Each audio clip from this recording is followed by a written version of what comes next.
60 वर्षर ऊर्ध भत्ताधारी को मासिक 3000 टंका देवाक नहीं दारिंगबाड़ी ब्लॉक रे विराट समावेश कला संघर्ष समिति।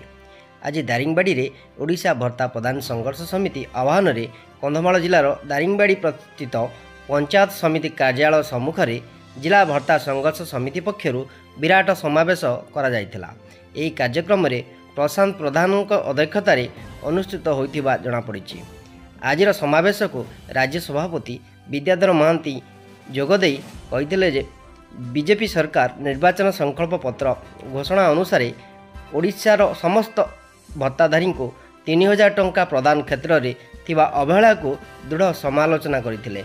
गतकाली विधानसभा बजेट उपस्थापना सामाजिक सुरक्षा और भिन्नक्षम सशक्तिकरण पई होइथिबा अटकल विभ्रांति सृष्टि करुछि। सरकार तुरंत समस्त को 3000 टंका भत्ता घोषणा न कले आसंता 21 फेब्रुआरी रे विधानसभा आगे धारणा दियाजिबाकू श्री महांती चेतावनी देइथिले। एही सभारे अन्यमानक मध्यरे जिला सभापति तरुण कुमार दिगल, संपादक अजय कुमार मुथामाझी और उमाकांत प्रधान, अजय कुमार नायक, थोमास नायक, राजकुमार नायक प्रमुख निज निज वक्तव्य रखिथिले। प्रथमे चारिछकठारू विराट पटुआर शहर परिक्रमा करी सभास्थल पहुंचीला। ब्यूरो रिपोर्ट सारा आकाश न्यूज।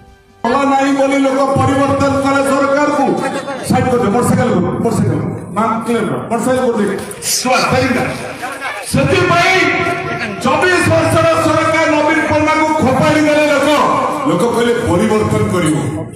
तमे निर्वाचन रे कहितिलो आमे सरकार आसिले सब मां मानकू सब भतावारी को सब वृद्ध वृद्धा मानकू 3000 तुम देइछो भिन्न भाई ये पर्यंत 3500